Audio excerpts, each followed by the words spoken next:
নমস্কার বন্ধুরা, আমি সুস্মিতা মায়ের হেসেলে আপনাদের স্বাগত জানাই। আবার চলে এলাম নতুন দিনের নতুন একটা রেসিপি নিয়ে। আজকের রেসিপি হলো বেতো শাক ভাজা। এই গরম ভাতের সঙ্গে বেতো শাক ভাজা অসাধারণ লাগে। তা কিভাবে আমি বেতো শাক ভাজাটা বানাই সেটাই দেখার অনুরোধ রইল। একটা লাইক দিয়ে দেখা শুরু করে দিন আমি কিভাবে বেতো শাকটা ভাজি। দেখুন, বেতো শাকটা বেশ ছোট ছোট করে আমি কেটে ধুয়ে পরিষ্কার করে রেখে দিলাম। আর এখানে নিয়ে নিয়েছি একটা বেগুনটা বেশ ছোট ছোট সরু করে আমি কেটে নিয়েছি। এবার গ্যাসটাকে অন করে দিয়ে আমি একটা কড়াই চাপিয়ে দিলাম, আর কড়াইয়ে দিয়ে দিলাম পরিমাণ মতো সর্ষের তেল। আমি প্রথমে এখানে নুন আর হলুদ মাখিয়ে আমি বেগুনটাকে বেশ ভেজে নেব লাল লাল করে। তো দেখুন, ভালো করেই এখানে বেগুনটাকে নুন আর হলুদটা মাখিয়ে নিলে খুব সহজেই দেখবেন বেগুনটা ভাজা হয়ে যাবে, আর খেতেও বেশ ভালো লাগে। তো দেখুন, তেলের মধ্যে আমি দিয়ে দিলাম বেগুনটা। এইভাবেই নাড়াচাড়া করে আমি বেগুনটাকে বেশ লাল লাল করে ভেজে তুলে নেব। আর আমার চ্যানেলে যদি নতুন বন্ধু হয়ে থাকেন, আমার এই রেসিপিগুলো যদি ভালো লেগে থাকে, তাহলে অবশ্যই কিন্তু চ্যানেলটাকে সাবস্ক্রাইব করে পাশে থাকা বেল আইকনটিটাকে প্রেস করে রাখবেন, যাতে আমি কোনো নতুন রেসিপি ছাড়ার সঙ্গে সঙ্গে সবার আগে আপনাদের কাছে নোটিফিকেশান চলে যায়।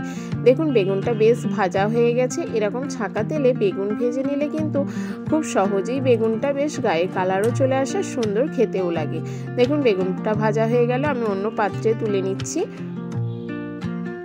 সুন্দরভাবে এরকম ছাঁকা তেলে বেগুনটাকে ভেজে নিতে হবে। এবার কড়াইয়ের মধ্যে আমি আরেকটু সর্ষের তেল দিয়ে দিলাম, আর ফোড়নে দিয়ে দিলাম হাফ চামচ মতো পাঁচফোড়ন আর একটা শুকনো লঙ্কা বেশ ফাটিয়ে দিয়ে দিলাম। ভালো করে আমি তেলের সঙ্গে এইভাবে গরম করে নেব।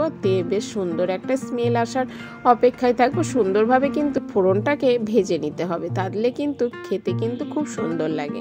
দেখুন, ভালোই ভাজা হয়ে গেছে। এবার এই সময় দিয়ে দেব কেটে রাখা বেতো শাকটা। ভালো করে ফোড়নটাকে ভেজে নিয়েছি। এবার বেতো শাকটাকে আমি দিয়ে দেব। আর বেতো শাকটাতে একটু কিন্তু জল ব্যবহার করবেন না, এতে নুন আর হলুদ দিয়ে ঢাকা চাপা দিয়ে রেখে দিলেই কিন্তু অনেকটাই জল বার হয়ে যাবে। দেখুন, এবার নুন আর হলুদ দিয়ে দিলাম, অল্প একটু হলুদ আর স্বাদ মতো লবণ দিয়ে দিলাম। ভালো করে আমি নাড়াচাড়া করে নেব। নুন আর হলুদটা আমি শাকের সঙ্গে এইভাবে মিশিয়ে নিয়ে বেশ ভালো করে নাড়াচাড়া করে ঢাকা চাপা দিয়ে দেবো 1 মিনিটের মতো। 1 মিনিট এইভাবে ঢাকা চাপা দিয়ে দিলে কিন্তু খুব সহজেই শাক থেকে অনেকটাই জল বার হয়ে যাবে, শাকটাও অনেকটাই সিদ্ধ হয়ে যাবে। তো 1 মিনিট পর আমি ফিরে এলাম। দেখুন কতটা জল বার হয়ে গেছে, শাকটাও অনেকটাই কিন্তু পরিমাণে কমে গেছে।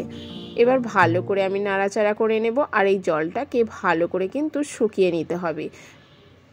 এইভাবে নাড়াচাড়া করে নিলেই কিন্তু শাকটা সুন্দরভাবে খুব তাড়াতাড়ি সিদ্ধ হয়ে যাবে। আর এই শাকের মোটা মোটা ডাঁটিগুলো ভালো করে বেছে বেশ কেটে নিলে কিন্তু খুব সুন্দর কিন্তু এই বেতে শাকটা খেতে লাগে।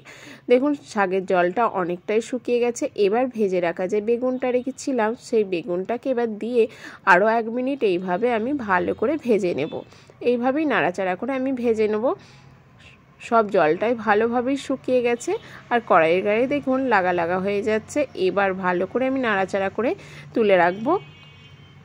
কত সুন্দর হয়ে গেল এই শাক ভাজাটা। অবশ্যই কিন্তু এরকম বেগুন দিয়ে বেতো শাকটা ভেজে একবার খেয়ে দেখবেন, অসাধারণ লাগে গরম ভাতের সঙ্গে।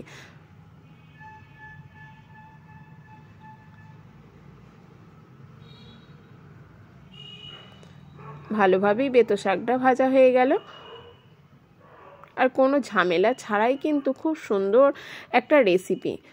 তো আজকের রেসিপিটা যদি ভালো লেগে থাকে, তাহলে অবশ্যই কমেন্ট করে জানাবেন। আপনাদের এক একটা কমেন্ট আমাকে আরও উৎসাহ এনে দেয় নতুন রেসিপি আপনাদের সঙ্গে শেয়ার করার জন্য।